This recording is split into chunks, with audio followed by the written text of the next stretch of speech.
Good morning students. તો ધીમે ધીમે આપણે વેક્ટર કોન્સેપ્ટ ડેવલપ કરીએ છીએ. વેક્ટર એટલે જેને મેગ્નિટ્યુડ અને ડાયરેક્શન બંને હોય, દિશા અને મૂલ્ય બંને હોય. ઘણી બધી ભૌતિક રાશિઓ સદિશ છે, ઘણી બધી અદિશ છે. અદિશના સરવાળા બાદ બાકી સામાન્ય રીતે થઈ શકે સાદા ગણિતની મદદથી, જ્યારે વેક્ટરના સરવાળા બાદ બાકી કે ગુણાકાર વેક્ટર એલ્જિબ્રા સદિશ બીજ ગણિતની મદદથી આપણે કરી શકીએ. એના માટેના સ્પેશિયલ નિયમો છે, અને જ્યાં સુધી નિયમોની આપણી જાણકારી ન હોય ત્યાં સુધી આપણે સદિશ સરવાળા કે બાદબાકી કે ગુણાકાર કરી શકીએ નહીં. સદિશ પાયામાં છે. ફિઝિક્સ સમજવા માટે પ્રયત્ન કરશું તો આવડી જાય એવું છે. ન પ્રયત્ન કરીએ તો ન જ આવડે, સીધી વાત છે. જે લોકોએ ચેનલ સબસ્ક્રાઇબ નથી કરી એની મારી રિક્વેસ્ટ કે સબસ્ક્રાઇબ કરો, શેર કરો અને લાઈક કરો. તો આગળ આપણે કોન્સેપ્ટ ચલાવીએ. તો ગઈ લેક્ચરમાં મેં વાત કરી હતી કે બે સદિશોના સરવાળા કેમ કરવા, એની બાદબાકી કેમ કરવી, કઈ રીતે એનું મૂલ્ય શોધવું, કઈ રીતે દિશા શોધવી, tan થીટા કેમ જોવાય, sin થીટા કેમ જોવાય, એને ઇન્વર્સ કહેવાય, એ રીતે આપણે વાત કરી હતી. જુદા જુદા પ્રકારના સદિશો, વિરુદ્ધ સદિશો, સમાંતર સદિશો, પ્રતિ સમાંતર સદિશો, એની પણ આપણે વાત કરી હતી. છેલ્લે મેં એવું કીધું હતું એ નો વિરોધ સદિશ તમારે શોધવાનો હતો. એક મેં આવું આપ્યું હતું 6i + 8j. તો એનો વિરોધ સદિશ આપણે બનાવ્યો હતો -a, એટલે કે -6i - 8j. તમારામાંથી ઘણા કર્યો પણ હશે. એકબીજાને વિરુદ્ધ દિશામાં હોય, મૂલ્ય સમાન હોય. પછી મેં તમને કીધું તમે વિચારતા હોજો કે a ઓછા b શું આવે. તો a ઓછા b, તો a મારો કેવો છે 6i + 8j ઓછા b ઓછા 6i ઓછા 6j. આ b છે, તો અહીં માઇનસ માઇનસ પ્લસ થઈ જશે, 12i થઈ જશે, 8 ઓછા ઓછા વત્તા થઈ જશે, 16j. અને આનું આપણે મૂલ્ય શોધીએ, a ઓછા b નું મૂલ્ય. તો તમે કેટલી અપેક્ષા રાખતા હતા એ મુજબ આવે છે કે નહીં? તો 12નો વર્ગ વત્તા 16નો વર્ગ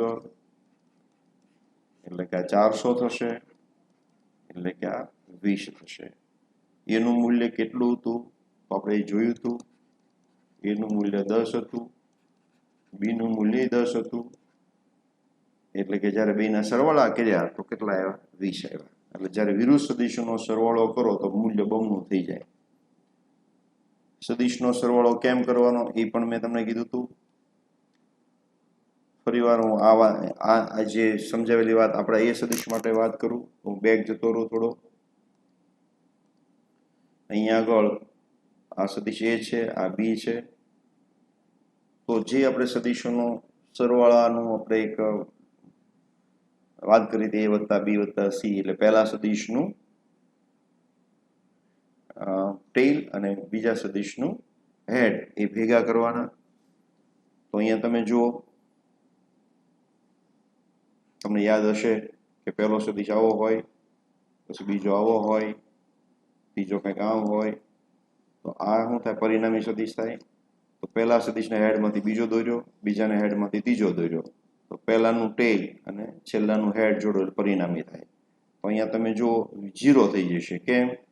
તો કે આ પહેલો સદિશ મારો કયો છે? a છે, a, અને એના જ હેડમાંથી બીજો સદિશ દોરવાનો. એટલા જ મૂલ્યનો ના વિરુદ્ધ દિશામાં આવે છે, એટલે અહીંયા આવશે. તો હવે પહેલાનું ટેલ અહીંયા છે, બીજાનું હેડ અહીંયા છે, તો પરિણામી સદિશ કેવો થાય? 0. તો આનો અર્થ એવો થાય કે વિરુદ્ધ સદિશનો સરવાળો 0 આપે છે. વિરુદ્ધ સદિશોનો સરવાળો શું આપે? શૂન્ય. અને શૂન્ય કહેવાનું નથી, એને કહેવાય છે નલ વેક્ટર કહેવાય છે. નલ વેક્ટર કહેવાય છે. કોઈ કોન્સેપ્ટ જ નથી. જેને 0 મૂલ્ય હોય તો સદિશ દોરવાનો પ્રશ્ન ઉભો નથી થતો, એટલે એને નામ આપી દીધું છે નલ વેક્ટર. બરાબર છે. વિરુદ્ધ સદિશનો સરવાળો શું કહેવાય? નલ વેક્ટર કહેવાય છે. ઓકે.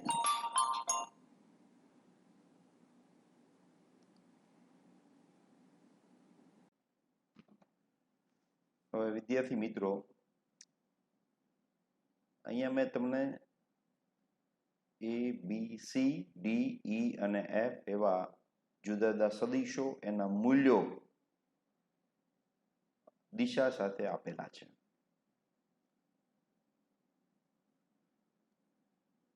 તો આમાંથી દરેક સદિશના x અને y ઘટકો આપણે શોધવા છે. તો કેમ શોધાય એની આપણે આજે વાત કરી લઈએ, જેથી કરીને ઘણું બધું તમને સરળતાથી પછી તમે આગળ કરી શકશો. તો પહેલા હું વાત કરું એ સદિશની.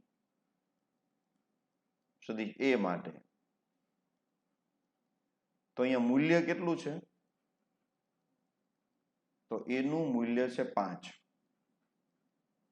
કઈ દિશામાં છે? તો x દિશામાં છે. તો x દિશા સાથે બનાવેલો ખૂણો 0 છે, એટલે થીટા બરાબર 0.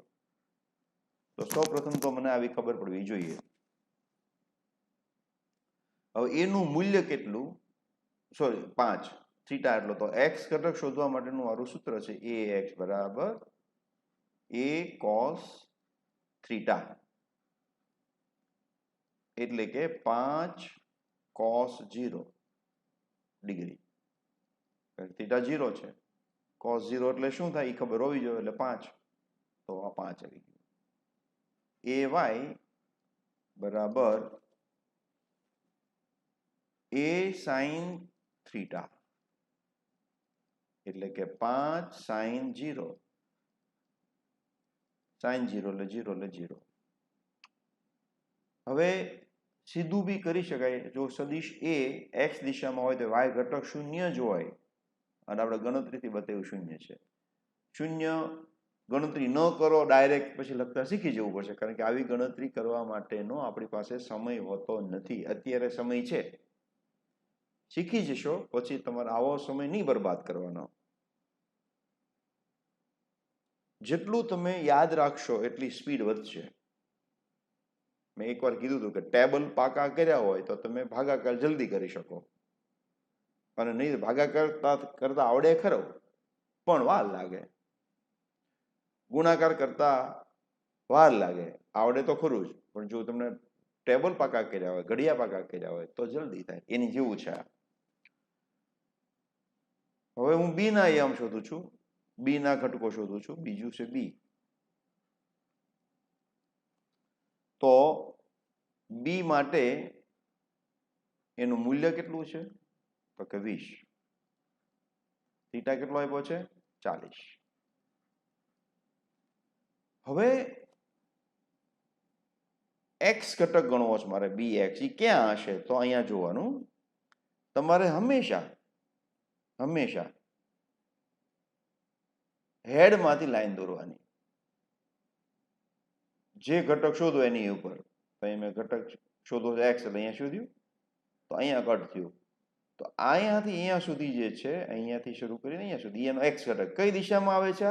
હેડ કઈ બાજુ આવે છે? અહીં હું રહી દીધી, એમ તો ચાલે, આમ છે તો હું રહી દીધો. કઈ બાજુ આવે છે? વધતા એક્સ તરફ. વધતા એક્સ તરફ હોય એટલે ધન, ઘટતા એક્સ તરફ હોય તો ઋણ. એટલે અત્યારે એક્સ ઘટક ધન જ આવશે. કેવો આવશે? ધન. તો બી cos થીટા. બી એટલે કેટલા? 20. cos 40.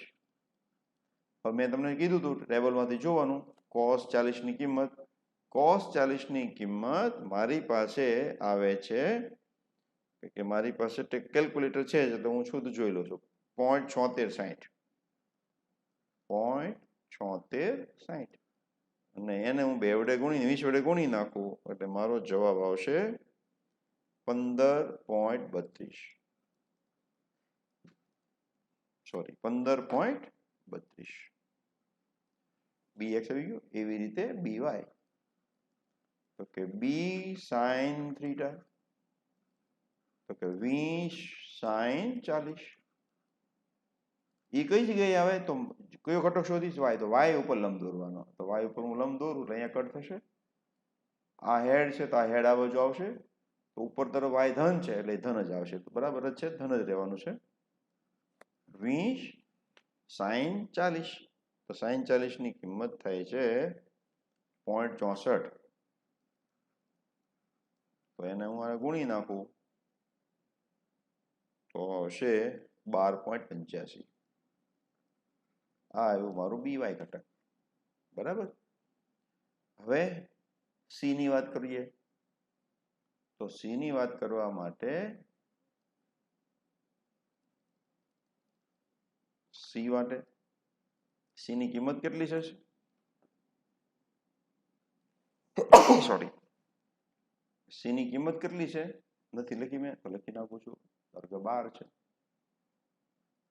અને થીટા કેટલો આપ્યો છે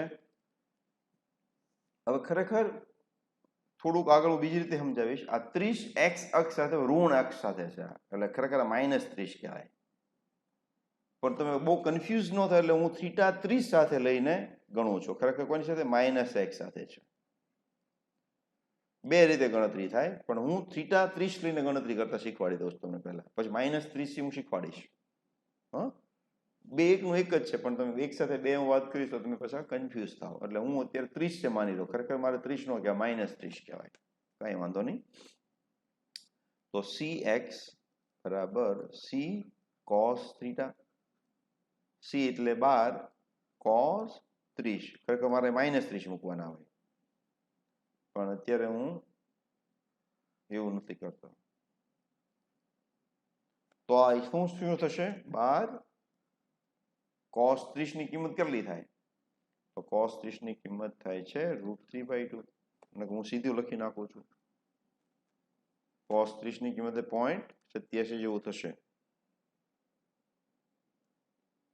0.87 અને ગુણ્યા 12 કરું ગુણ્યા 12 એટલે મારે થશે 10.39 હવે ધન ને ઋણનો પ્રશ્ન ઉભો થવાનો છે ધન અને ઋણ આને હું અહીંયા આગળ કટ કરું તો ક્યાં આવ્યું તો x પ્રાઇમ ઉપર આવ્યું અને આ બાજુ એરો આવશે આવી રીતે આમ તો એ ઋણ x તરફ જાય છે એટલે ઘટતા x તરફ જાય એટલે આ ઘટક મારો ઋણ લેવો પડે અને હું કેવું પડે મારે ઋણ કહેવું પડશે આ ખાસ અગત્યનું છે એવી રીતે હું cy ગણતરી કરું cy બરાબર c sin θ તો c એટલે કેટલા 12 અને sin 30 sin 30 એટલે 1/2 થાય એટલે આ આવશે 6.0 તો એનો c નો x ઘટક ઋણ આવ્યો અને c નો y ઘટક કેવો આવ્યો ધન આવ્યો બીજા ચરણમાં છે લાંબી ખબર પડે x ઋણ હોય અને y ધન હોય બીજા ચરણમાં છે આ છે અને હું ચરણનું એટલા માટે નહીં કહું ચરણ ઉપરથી યાદ નથી રાખવાનું તમારે જે તે સદિશને સુવરાવી દેવાનો ઘટતા x તરફ જાય તો ઋણ વધતા x તરફ જાય તો ધન આ જે c સદિશ છે ને એ આમ હોય ને આવી રીતે આ 12 નો અને આ ખૂણો કેટલો છે 30 નો તો આ દોર્યો છે કયા ચરણમાં ચોથા ચરણમાં પણ ચોથા ચરણ મુજબ ગણતરી નહીં કરવાની ગણતરી તો આ મુજબ હતી કારણ કે મારે દિશા જોવાની હોય આ સદિશને કોઈ પણ જગ્યાએ દોરી શકું છું અહીંયા દોરું તો આ જ જવાબ આવે અહીંયા દોરું તો આ જ જવાબ આવે દિશા જોવાની છે અને આ થીટા જોવાનો છે પછી હું પહેલા ચરણમાં બીજા ચરણ ત્રીજા ચોથા ચરણમાં દોરું છું એવું વિચારવાનું નથી બરાબર હા તમે ટેલને ઉગમ બિંદુમાંથી દોરો પછી તમે પહેલું બીજું ત્રીજું ચોથું ચરણ કરી શકો જો મારે પહેલા બીજા ત્રીજા ચોથા ચરણ મુજબ ચલાવવું હોય તો મારે સદિશ ક્યાંથી દોરવાનો હંમેશા ઉગમ બિંદુમાંથી એટલે આ સદિશ અહીંયા ન દોરી શકે ઉગમ બિંદુમાંથી દોરી તો પછી પહેલા ચરણમાં 2 ધન બીજા ચરણમાં 1 ઋણ 1 ધન ત્રીજા ચરણમાં બંને ઋણ ચોથા ચરણમાં 1 ધન ને 1 ઋણ આવું થશે ઓકે હવે વાત કરું છું હું ડી ની તો ડી માટે કેટલી કિંમત આપી છે ડી ની વેલ્યુ નથી લખી મેં લખી નાખું છું તો ડી આપ્યા છે ધારો કે 8 અને થીટા કેટલું આપ્યું છે તો કે 60 અહીંયા પણ તમે જોશો ખરેખર મારે અલગ રીતે કહેવું પડે, ખરેખર 180 વત્તા 60 છે, અહીંયા 180 વત્તા 60, આ ખરેખર 180 ઓછા 30 150 કહેવાય, ધન એક સાથે 150 નો ખૂણો કહેવાય. પણ હું એમ તમને અત્યારે શીખવાડવા માંગતો નથી, મારે 60 જ લઈ લેવાના સીધા. હવે આનો એક્સ ઘટક મારે જોતો હોય તો અહીંયા આવશે, આ એક્સ ઘટક કયો આવશે, ઋણ કે ધન, તો કે ઋણ આવશે. તો dx બરાબર માઇનસ ડી cos 60. cos 60 ની કિંમત કેટલી થાય છે, 8 cos 60 એટલે 1/2, એટલે આવશે -4. અને dy આવશે, અહીંયા આવશે dy, જો ઈ પણ ઋણ દિશામાં આવ્યું અને પૂરાઈ દેવાની પર, તો ઋણ y માં જતું રહ્યું, ઈ પણ ઋણ આવશે, એટલે માઇનસ ડી sin 60, એટલે કે 8 ઋણ ગુણ્યા sin 60 ની કિંમત થાય છે 0.87. તો 0.87 ગુણ્યા 8 કરું તો શું આવશે, 0.87 ગુણ્યા 8 કરી કાઢું તો આવશે 6.96. સમજમાં આવ્યું? તો આ બંને ઋણ આવ્યા, કારણ કે જો હું અહીંયા દોરી શકું ખરો, આમ જવાબ એનો જ આવવાનો, પણ જો તમારે ચરણ ઉપર યાદ રાખવું હોય તો મેં ત્રીજા ચરણમાં આવ્યું, ત્રીજા ચરણમાં બંને ઋણ આવે, બીજા ચરણમાં y ધન આવે અને x ઋણ આવે, અને ચોથા ચરણમાં છે એમાં x ધન આવશે અને y ઋણ આવશે. આપણે કરીએ છીએ આપણે, બરાબર.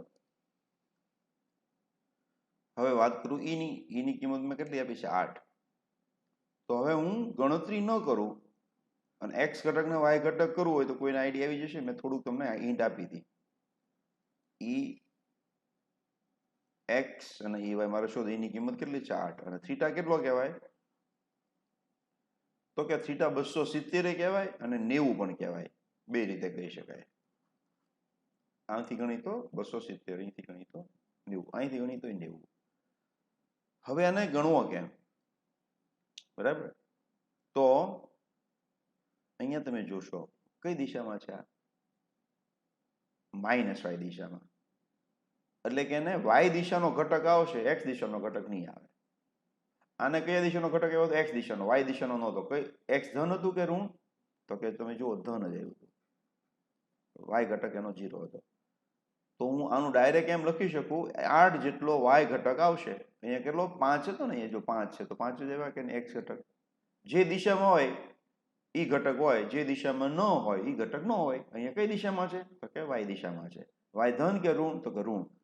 તો ઋણ વાય ઘટક છે, એટલે હું એમ લખી શકું ઈ વાય બરાબર -8. તો ઈ એક્સ કેટલો થશે, 0. બરાબર સમજો, જો આ સદિશ ઉપર તરફ હોત, આમ ઉપર તરફ એરો હોય તો અહીંયા ધન આવે, અહીંયા ધન આવે.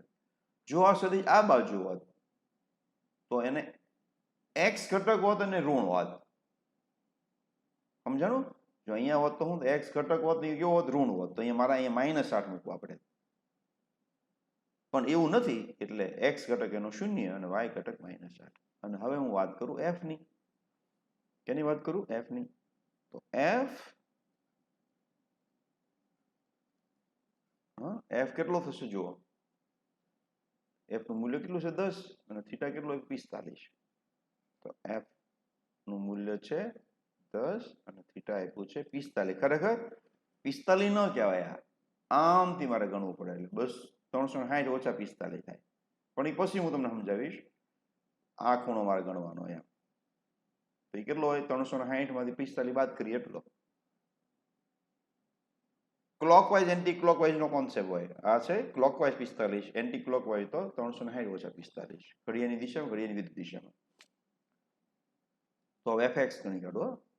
તો fx બરાબર f cos થીટા, f એટલે કેટલા, 10, cos 45, cos 45 એટલે શું, 1/√2, એટલે 10 ગુણ્યા આની કિંમત હશે 0.707, એટલે આવશે 7.07. હવે ધન કે ઋણ જોવાનું પાછું, તો આનું લંબ દોરું તો અહીંયા આવશે, જે ઘટક જોતો એની પર લંબ દોરવાનો, તો આ ધન દિશામાં આવ્યો એટલે ધન આવશે. અને વાય જે ઘટક જોતો અમારે શું કરવાનું, વાય ઉપર લંબ દોરવાનો, એ કઈ દિશામાં આવ્યો, નીચે તરફ, વાય ની, એટલે માઇનસ આવશે. વાય ની ઉપર હશે પણ નીચે આવશે એટલે fy બરાબર આવશે -f sin θ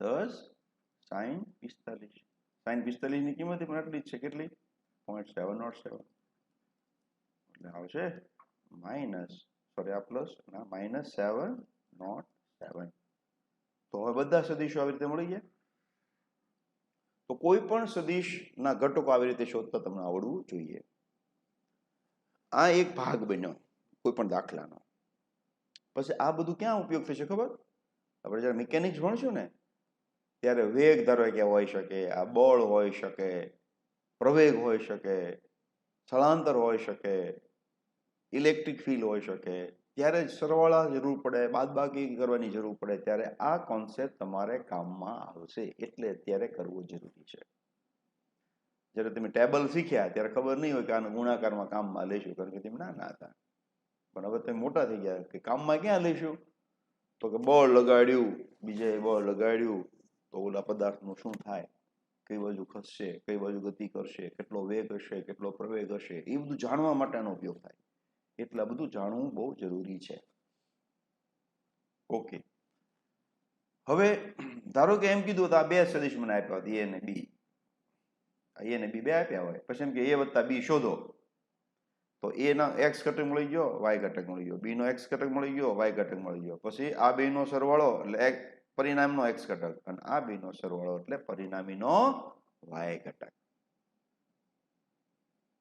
એમ કે બી વત્તા સી શોધો તો બી નો એક્સ ઘટક સી નો એક્સ ઘટકનો સરવાળો કરો બી નો વાય ઘટક અને સી ના વાય ઘટકનો સરવાળો કરો ત્યાં જે લખી નાખવાનો વાય ઘટકની બાજુમાં જે લખવાનું એક્સ ઘટકની બાજુમાં વાય લખવાનું એ તમારું બી વત્તા સી મળી ગયો કહેવાય તમને એમ કે એ વત્તા બી વત્તા સી વત્તા ડી શોધો તો બધા એક્સ ઘટકનો સરવાળો આય વત્તા બધા વાય ઘટકનો સરવાળો જે એટલે તમારો એ વત્તા બી વત્તા સી વત્તા ડી મળી ગયો તો આ બધું ઉપયોગ ત્યાં કરવાનો થશે એટલે ખાસ તમારે સમજો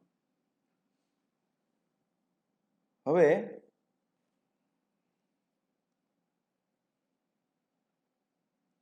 સદિશ સરવાળાની આ જે વાત મેં તમને કરી ઘટકો શોધવાની દિશા શોધવાની સરવાળો કરવાની આ એક પદ્ધતિ જેને બીજગણિતની પદ્ધતિ કહેવાય અને બીજી જે પદ્ધતિ છે એ છે ગ્રાફિકલ મેથડ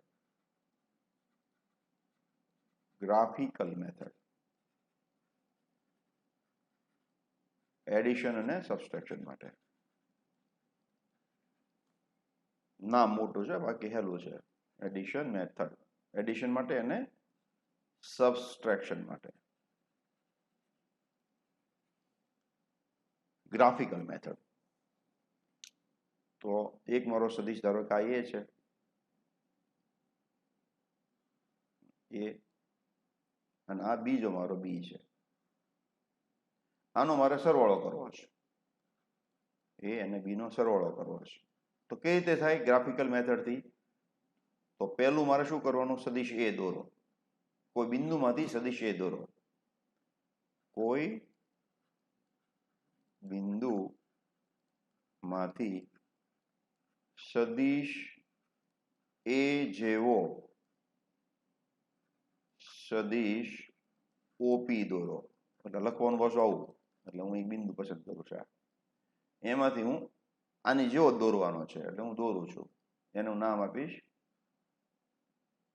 મૂલ્ય ન બદલાવવું જોઈએ દિશા ન બદલાવી જોઈએ તો આને કહેવાય ઓ અને આને કહેવાય પી આ પહેલું પોઈન્ટ બીજું પોઈન્ટ ઓપી ના શીર્ષમાંથી સદિશ બી જેવો જ સદિશ PQ દોરો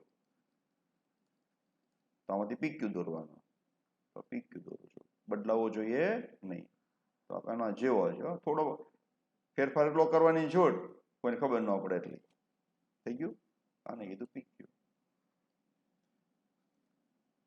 O અને Q ને જોડતો સદિશ OQ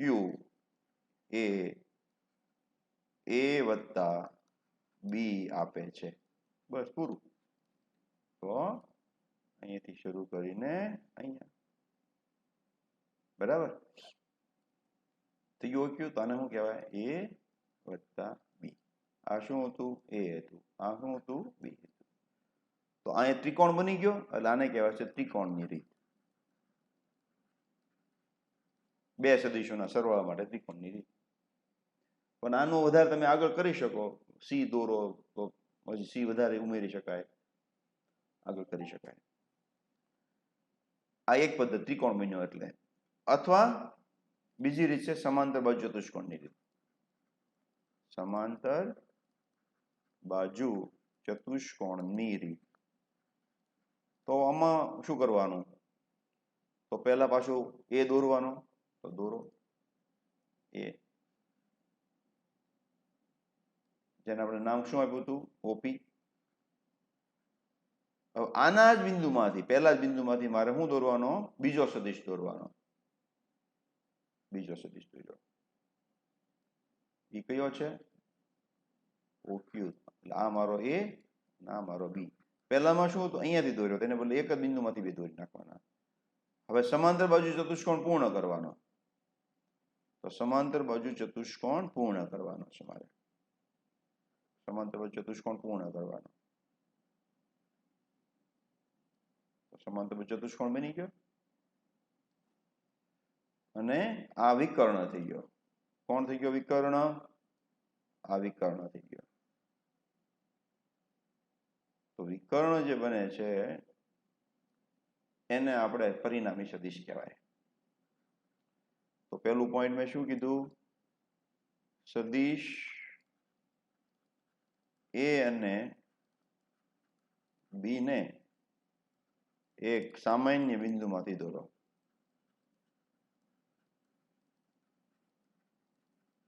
બીજું શું કીધું?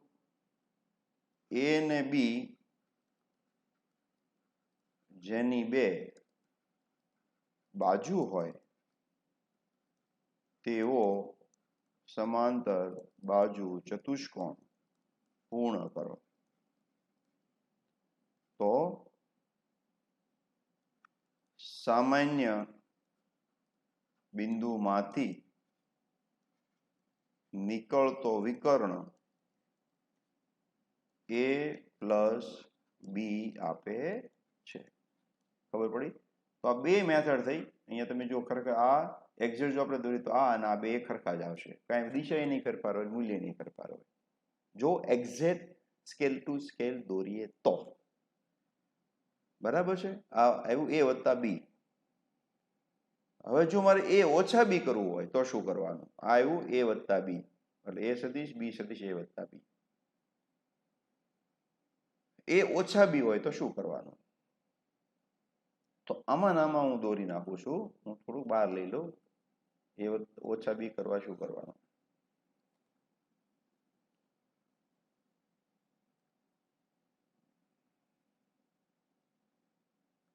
તો અહીંયા હું કંટ્રોલ વી કરી દઉં. આવી ગયું? યસ. હવે મિત્રો સમજો, આ આવ્યું એ વત્તા બી. એ ઓછા બી કરવું હોય તો આ બી છે. તો મેં તમને યાદ કર્યું, બી નો માઇનસ બી કરવું હોય તો એને વિરોધ સદિશ કહેવાય. યાદ કરો, સદિશ એક હોય ઓલો 6 + 8 જેવો ઉદાહરણ આવ્યું હતું. તો -6 -8 જે કર્યું ને, એક સદિશ આમ હતો, બીજો આમ હતો. તો બી નો વિરોધ સદિશ ક્યાં આવે? તો નીચે આવે. તો બી નો વિરોધ સદિશ હું બનાવું છું તો નીચે આવશે. એ આવ્યો આ, આની જેટલો લાંબો ને, બરાબર. તો આને શું કહેવાય? માઇનસ બી કહેવાય. સોરી, શું કહેવાય? માઇનસ બી કહેવાય. શું કહેવાય? માઇનસ બી. તો આ જે સદિશ આવ્યો, આ અહીંયાથી અહીંયા સુધીનો, તો એ કોનો કોનો સરવાળો એવો કહેવાય? આ માઇનસ બી છે.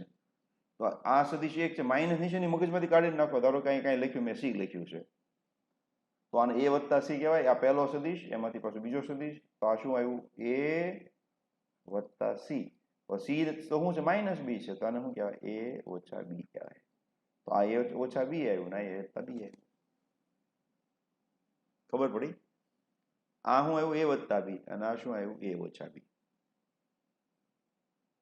એ ઓછા બી. બરાબર.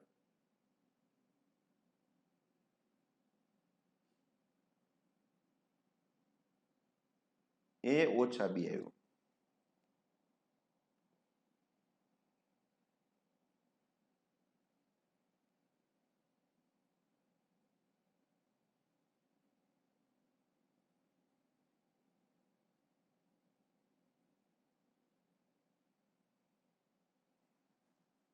હવે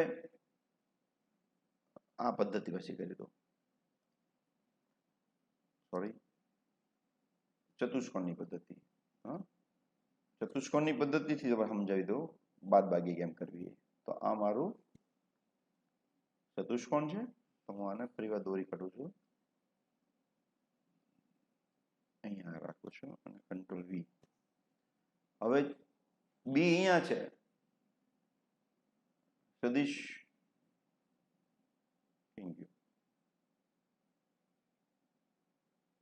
શું કર્યું?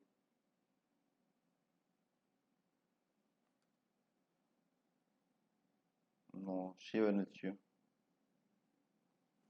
સેવ નથી થયું. તો સમાંતર ચતુષ્કોણથી પણ થઈ શકે. તો આ મારો બી છે, તો આ બાજુ કેવો આવશે? માઇનસ બી આવશે. કેવો આવશે? માઇનસ બી. અહીંયા આવશે. તો જે રીતે મેં પહેલા સમાંતર ચતુષ્કોણ પૂર્ણ કર્યો હતો એમ હવે અહીંયા ચતુષ્કોણ પૂર્ણ કરવાનો. તો અહીંયા હું ચતુષ્કોણ આ રીતે પૂર્ણ કરી શકું.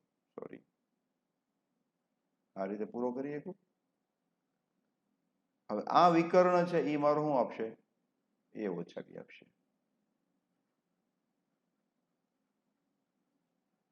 આ વિકર્ણ એ વત્તા બી આપે તો આ વિકર્ણ શું આપે? એ ઓછા બી આપે. ઓકે, હું આપ્યું આ એ ઓછા બી ના એ વત્તા બી. એટલે બાદબાકી ખરેખર તો શું છે? વિરોધ સદિશ લઈને પછી સરવાળો કરી નાખવાનો છે. સીધો સરવાળો તરીકે બે સદિશ એમનો દોરી નાખવાના. પણ જયારે બાદબાકી કરવાની થાય ત્યારે જે માઇનસ વાળો જે છે એ સદિશનો વિરોધ લઈ લેવાનો અને પછી સરવાળો કરવાનો. ગણિતની અંદર માઇનસ જેવું છે જ નહીં કઈ. ખરેખર આને એમ કહેવાય 5 - 3 ઉમેર્યા એમ બોલાય છે. 5 - 3 ને શું કહેવાય? 5 - 3 ઉમેર્યા એવું છે. એટલે એ વત્તા ઓછા બી. ઓકે, તો આપણે અહીંયા સુધી ત્યારે રાખીએ. નેક્સ્ટ લેક્ચરમાં હવે બહુ તમને ઇન્ટરેસ્ટિંગ છે કે આકૃતિ ઉપરથી તમારે મૂલ્ય શોધવાનું અને દિશા શોધવાની. આનું મૂલ્ય કેટલું આવશે અને આ ખૂણો કેટલો આવશે એ આપણે શોધવાનું છે. અને એ એટલો બધો ઉપયોગી ફોર્મ્યુલા છે. 2 વર્ષ સુધી આ ફોર્મ્યુલા તમારે કોઈ ને કોઈ જગ્યાએ કામમાં આવશે. એટલે બહુ ઇન્ટરેસ્ટિંગ બનશે. તમે એટલું કરશો, ઇન્ટરેસ્ટ તમારો વધતો જશે. ઓકે, સરસ મજાનું ફિઝિક્સ માણવા જેવું છે. તો ફરીવાર વિદ્યાર્થી મિત્રો, જે લોકો સબસ્ક્રાઇબ ન કર્યું તો પ્લીઝ સબસ્ક્રાઇબ અને તમારા મિત્રોને કહેજો, શેર કરજો, લાઈક કરજો. આખો વિડીયો જોવાનો. અડધો જોશો તો નહીં જ આવડે. અને ગણવાનું છે, હાથે લખવાનું છે. અમારી તમને ખાસ એડવાઇસ છે. Okay, thank you. તો અહીંયા આગળ એક આપણે પ્રોબ્લેમ્સ મેં તમને આપ્યો છે. એ, બી અને સી 3 વેક્ટર છે. મૂલ્ય છે 20, 12 અને 6. તો આપણે શોધવું છે એ પ્લસ બી પ્લસ સી શોધો. એનું મૂલ્ય પણ શોધવું છે અને આપણે થીટા પણ શોધવો છે. તો એ એક્સ કેટલો થશે એ આપણે જાણવો પડશે પહેલા. તો એ એક્સની ફોર્મ્યુલા શું છે? કારણ કે આનું મારે જોતું હોય તો મારે શું ગણવાનું છે? A x b x plus c x મારે લાવવું પડશે. આઈ વત્તા a y b y c y j. તો બધાના મારા એક્સ ઘટક અને વાય ઘટક ગણવા થશે. તો હું એ એક્સ ગણું છું પહેલા. એ કોસ થીટા. તો એ કેટલું છે? 20. કોસ 60. કોસ 60 એટલે શું થાય? 1/2 થાય. નહીં તો તમારે ટેબલ જોવાના. જો ઓડ વેલ્યુ અહીંયા હોય તો ટેબલ જોવું પડે. જે આપણે આગળ કરેલું છે એ મુજબ એ sin 60 એટલે કે 20 ગુણ્યા 0.87 થશે આ, એટલે આ થશે 17.4. bx મારે જોતું હોય તો b અહીંયા તમે જો b કઈ દિશામાં છે આપણે જોયું હતું ને, તો ઉપરની દિશા એટલે y દિશામાં થયું. તો ઉપર જો હોય તેને x ઘટક 0 હશે.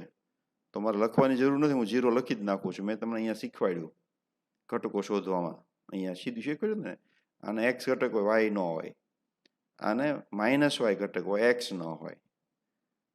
તો એવી જ રીતે અહીંયા આપણે ઉપયોગ કરી શકીએ આ નોલેજનો. y ઘટક એનો કેટલો થશે? ખુદ b ઉપરની દિશામાં છે એટલે ધન, એટલે 12 પોતે જ. ગણતરી કરવાની જરૂર નથી. મેં કીધું ને તમને એક વખત ખબર પડશે તો બહુ ઇઝી પડશે.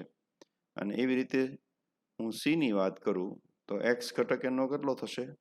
તો c કઈ દિશામાં છે? તો કે -x દિશામાં કહેવાય આને. અહીંયા દોરો, એ જ અહીંયા દોર્યો કહેવાય. ગમે ત્યાંથી દોરી શકે એવું કીધું હતું ને. કઈ દિશામાં છે? x દિશામાં, y દિશામાં નથી. તો y ઘટક એનો 0 થશે. x ઘટક એટલો 2, પણ કઈ દિશામાં? ઘટતા x દિશામાં છે. ડાબી બાજુ તો ઘટતો x, જમણી બાજુ હોય તો વધતો x, તો 2 થશે. ઓકે, તો હવે હું આની કિંમત મૂકી દઉં અહીંયા. ખરેખર મારે અહીં લખવાની જરૂર નથી, પણ મેં તમને સમજાવવા માટે લખ્યું હતું. તો આપણો a વત્તા b વત્તા c શું થશે? તો બધાના x ઘટકનો સરવાળો એટલે 10 વત્તા 0 વત્તા 2, 10 વત્તા 0 વત્તા 2 i. અને y ઘટક કેટલો? 17.4 વત્તા 12 વત્તા 0, 17.4 વત્તા 12 વત્તા 0 j. તો આ કેટલા થઈ જશે? 10 ને 2 12 i, અને વત્તા 17 ને 12 29.4 j. આ આવ્યું a પ્લસ b પ્લસ. હવે એનું મૂલ્ય મારે જોતું હોય તો શું કરવાનું? જે આપણે x ઘટકનો વર્ગ વત્તા y ઘટકનો વર્ગ, એટલે 12 નો વર્ગ વત્તા 29.4 નો વર્ગ. હવે તમે સાદુરૂપ જાતે આપજો. અને થીટા શોધવું હોય તો શું કરવાનું? tan થીટા બરાબર 29.4 ભાગ્યા 12.0. આ જે આવે એનો મારે થીટા જો ઇન્વર્સ ટેબલ જોવાનું છે. તમે ટ્રાય કરવાની છે આજે. હવે થોડાક તમે મોટા થઈ ગયા. આ જે કિંમત આવે ને એ અહીંયા લખી નાખવાની. અને tan નેચરલ જોવાનું, એટલે તમારે tan ઇન્વર્સ આવી જશે. આ તમને મેં ગણાવ્યો. હવે તમારે આ હોમવર્કમાં છે. સોરી, આ તમારો હોમવર્ક છે આજે. સોરી, હોમવર્ક આજનો ક્વેશ્ચન છે. 10, 12 અને 2 છે. 30 નો ખૂણો છે. આ તમારે સરવાળો કરો, એનું મૂલ્ય અને દિશા બધું ગણવાનું છે. મૂલ્ય, દિશા પણ શોધો. આ તમારો આજનો પ્રોબ્લેમ થઈ ગયો. Okay, thank you, by.